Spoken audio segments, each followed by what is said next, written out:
Hello warriors, welcome to the U Movement. I am B, and I've been for the last couple of days listening to a lot of podcasts, going down a few rabbit holes, trying to find and research more ways to pull myself out of what has been another round of Dark Night of the Soul, and really triggered by the reality that is slowly seeping through my brain. And I wanted to talk a little bit about how difficult it is to see what's going on when you're in it. And it's not until you're out of it that you begin to really see things from a whole new perspective. You know, your vantage point has changed. Instead of being front and center to something in front of your face that doesn't make much sense, once you get far enough away from something that you can look back and start to see all the pieces that you couldn't see, it's overwhelming. And I heard a statistic on one of the podcasts that I was listening to with Dr. Ramani, and if you don't know Dr. Ramani, I highly, highly, highly recommend you watch some of her videos, especially if you're currently trapped in a narcissistic relationship with a parent and or spouse or work person, anyone. And she does amazing videos. I would say that she's the leading expert on narcissistic abuse, and on YouTube anyways, although there's a lot out there. But as a therapist, and she knows her stuff.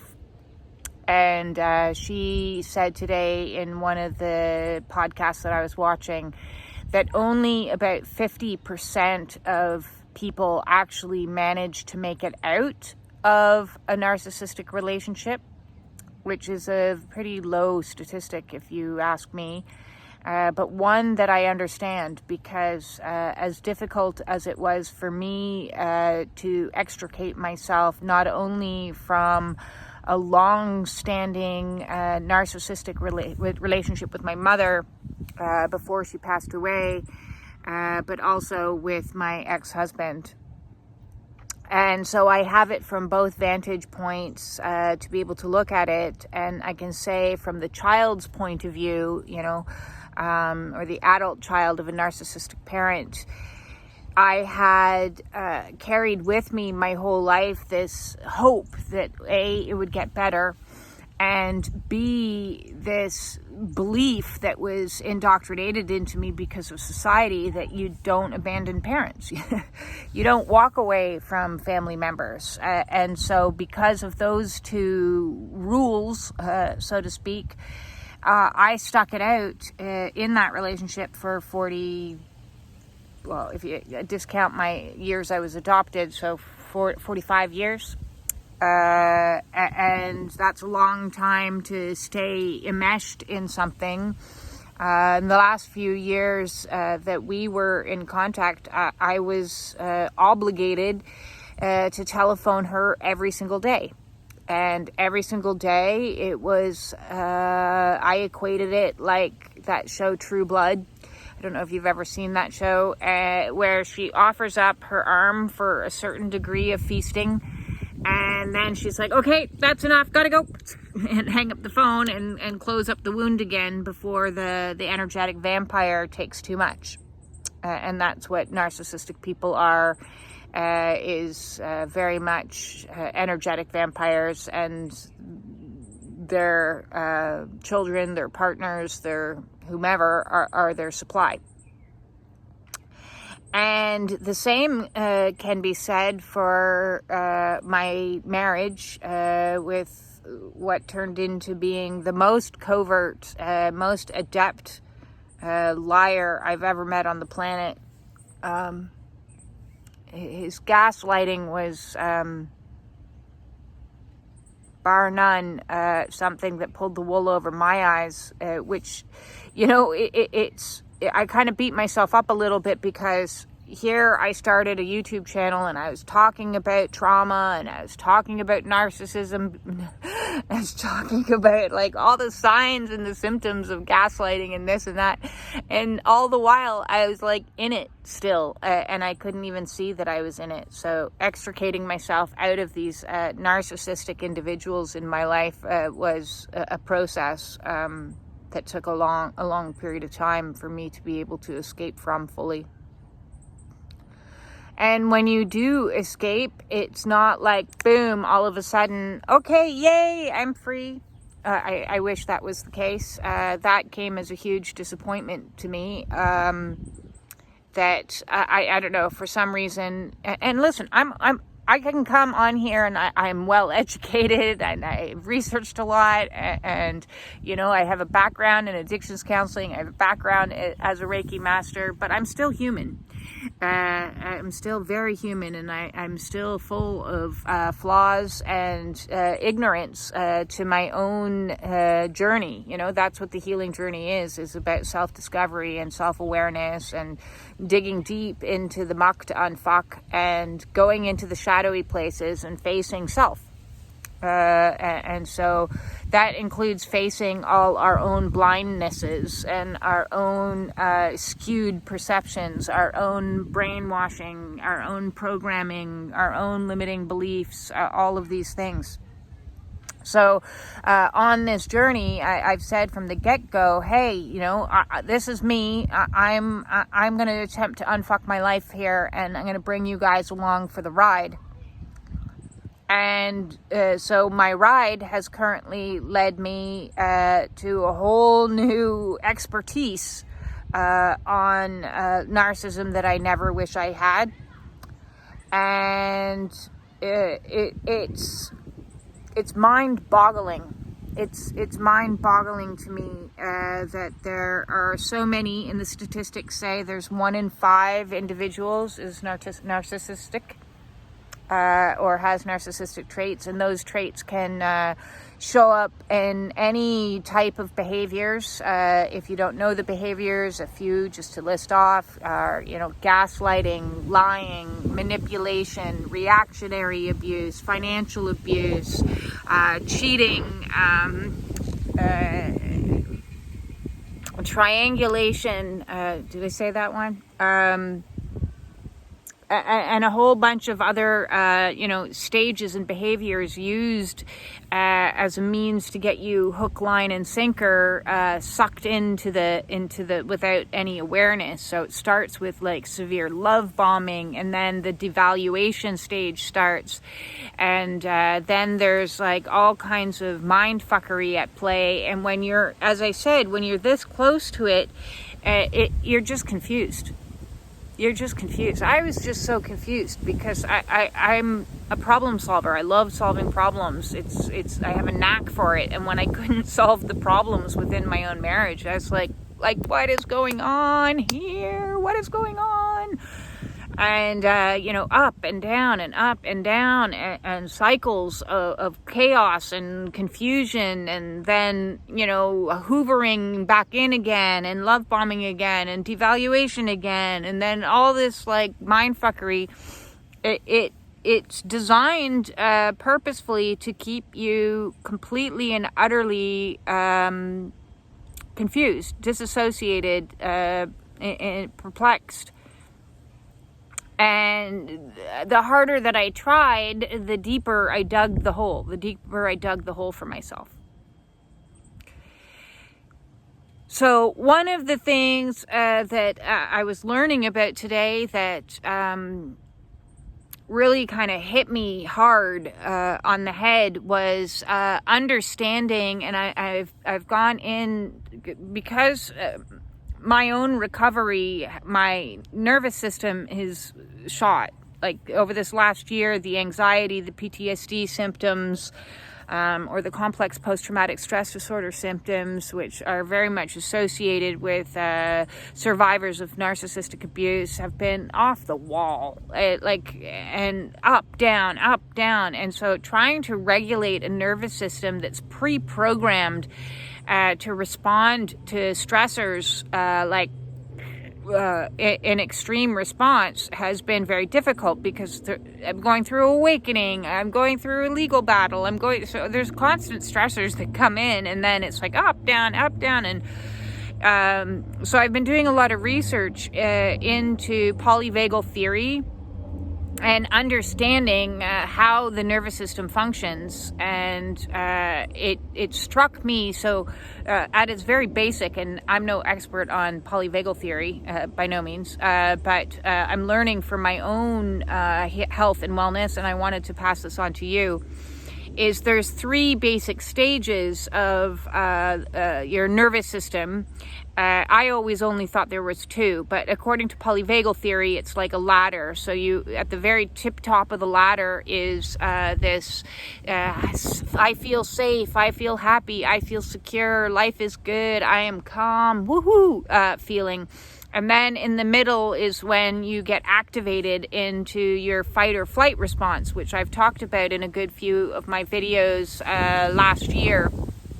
Probably located in the trauma playlist or the narcissistic abuse playlist. Please check out my playlist if you're trying to find something particular.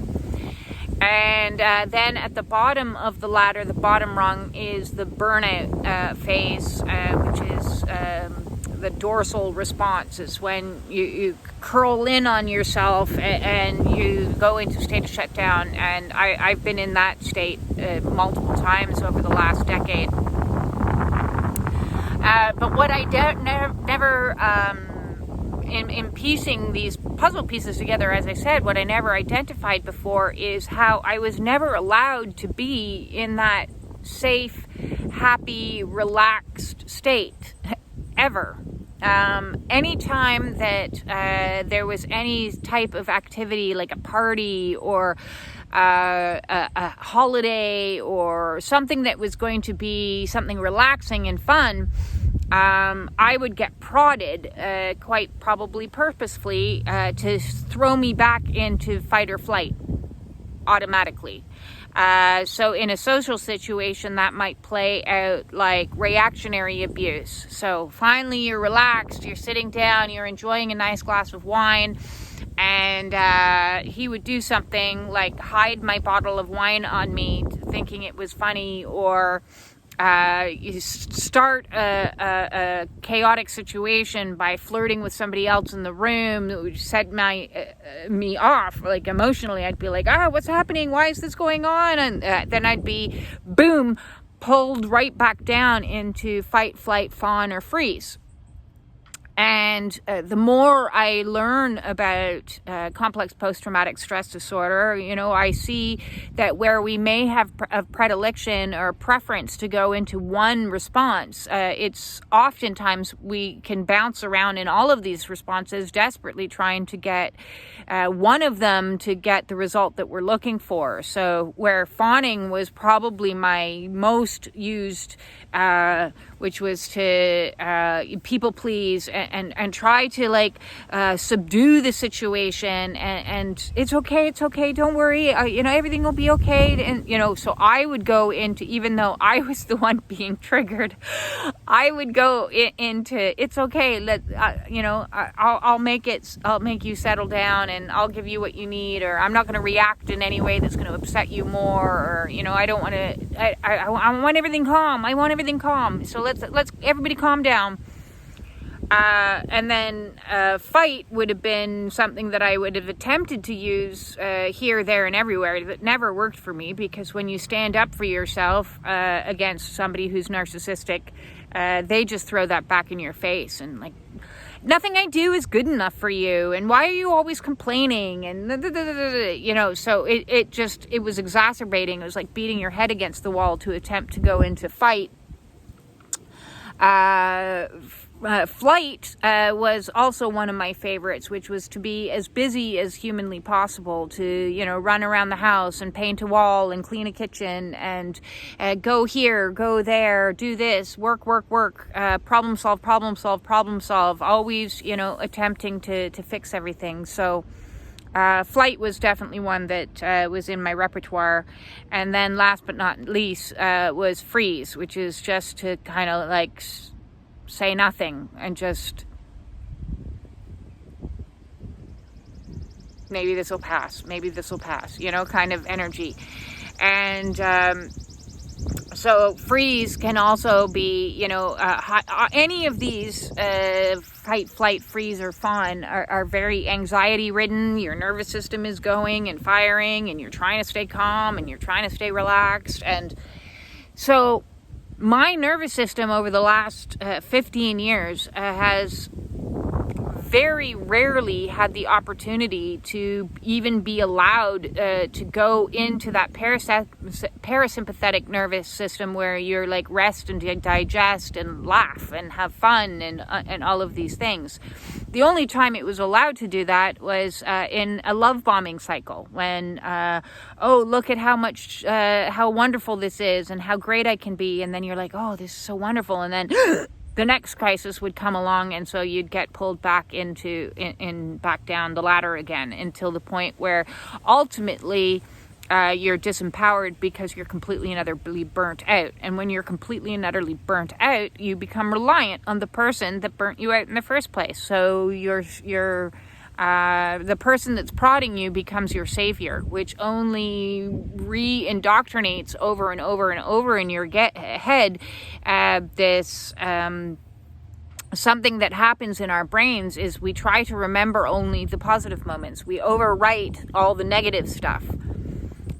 So one of the tools that Dr. Ramani recommended that I had used to successfully be one of those 50% that got out, and I'm telling you, it was the hardest thing I've ever had to do in my life back in the autumn, was to write a list. And I can't recall what she calls it.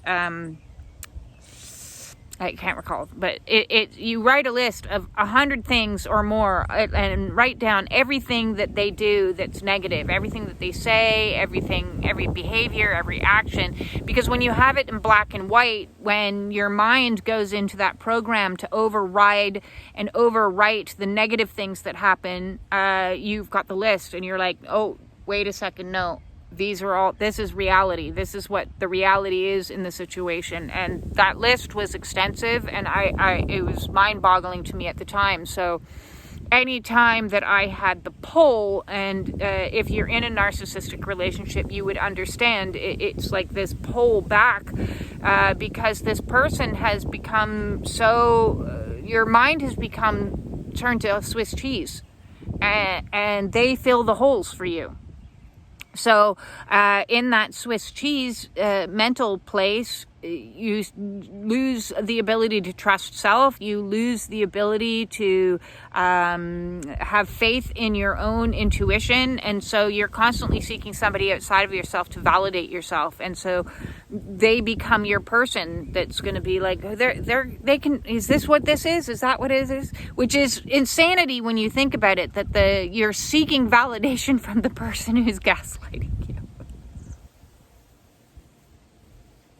It's insanity. It's insanity.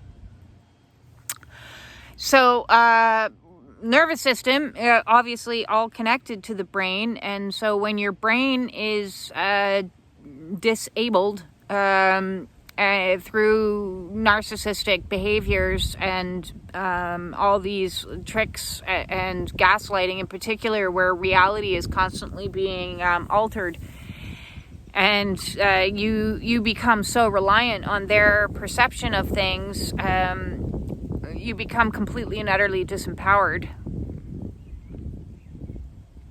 So our nervous system is all about our empowered center. It's where the energy flows, and trying to regulate that again and learn to feel safe for the first time in years. I don't even know if I've ever felt safe.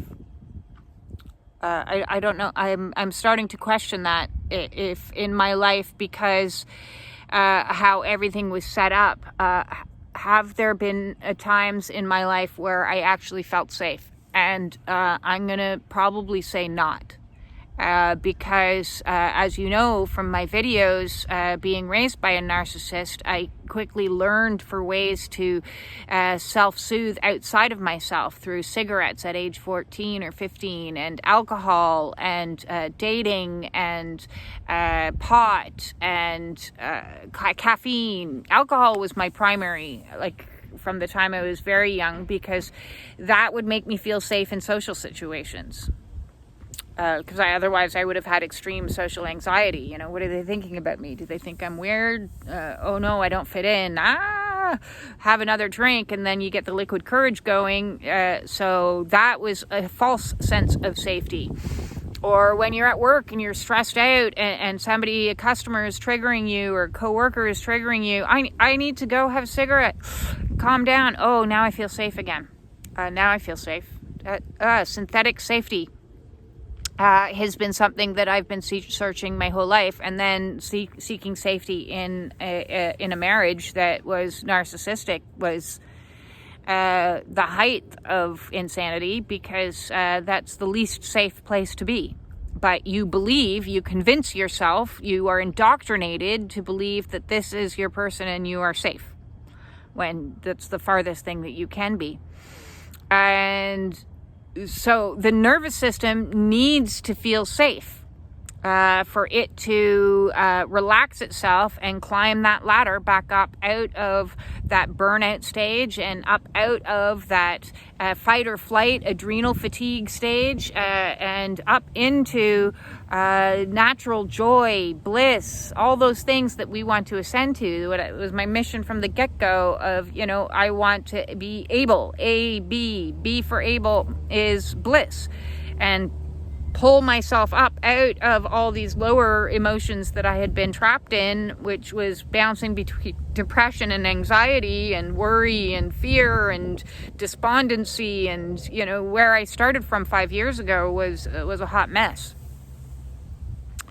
And so in processing all of these emotions, it's trying to bring me to this place of, ultimately, I want to laugh again. I want to be that silly person and be free to be me, and safe to be me, because that's just it. When you're in a narcissistic relationship, you're not safe to be yourself. It wasn't safe for me to sing in the car. I'd get put down for that. It wasn't safe for me to have fun and dance around. There'd be a comment made. It wasn't safe for me. There was constant... It was just constant, subtle things that could be written off as humor at my expense, or, that he would say really ignorant things, racist things, and then I'd be like, and he'd be like, I just wanted to see your face do that. Yes, I have an expressive face. So that didn't help my cause, because I tried Greystone, and it doesn't work very well when you've got a face as expressive as Jim Carrey's. So I'm here, made it to the park today, which I'm quite happy about. My feet are bare and on the ground, and doing some earthing, some grounding, trying to cultivate the energy of safe. I am safe in the here and now. I have 1,000,001 stresses that could set me off if I open my emails. But right now, in this present moment, I am safe. And so that's the mantra of today. I am safe. I am safe. I am safe. So if you are also struggling to be one of those 50% to get out of a narcissistic relationship, albeit with a family and or a spouse or anything like that, please do go watch Dr. Ramani. If you want to talk to me about my own personal experiences over the years of navigating the world of extreme covert narcissism, and want to discuss some of the things that I had to do to get myself into a state that was strong enough to escape, and those that have been following me from the beginning know that I had to get well. I had to get healthy enough to be able to even contemplate leaving. So first was getting my body into a state of health and wellness, and then getting my emotions as stabilized as possible. And they went out of their way to destabilize my progress in some very cruel and unusual torture, is what I would call it, through the confessions that they made, which again sent my mind into a state of like complete disassociation.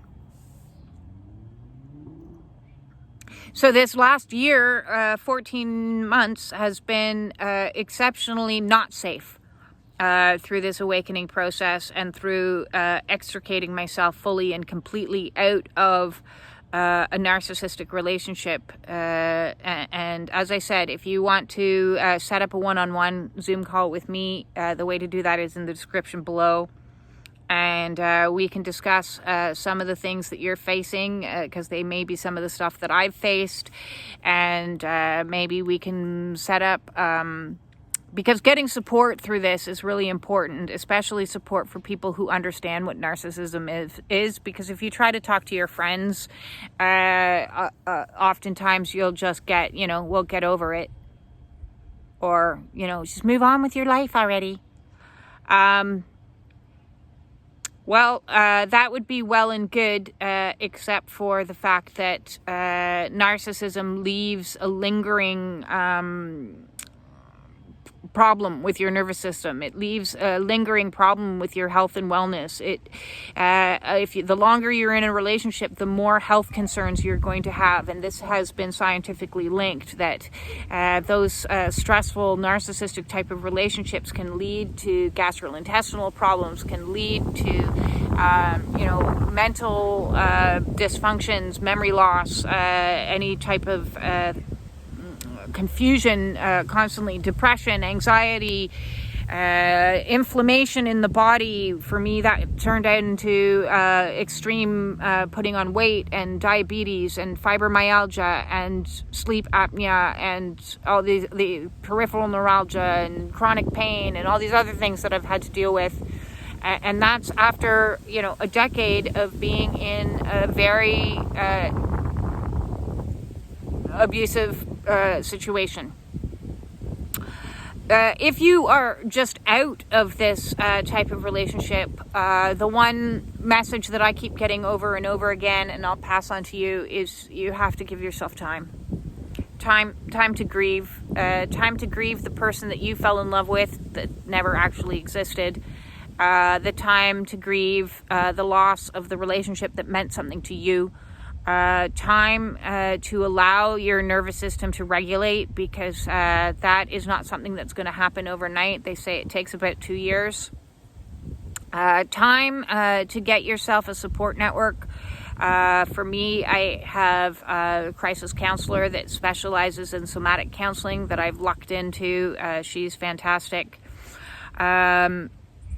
As well as the fact that I've got a support group that I'm part of, and I have the support of some incredible friends that understand abuse and how it is a lingering problem long after the person has left the situation. So time, patience, and gentleness, learning to love the fuck out of yourself again, and find yourself again.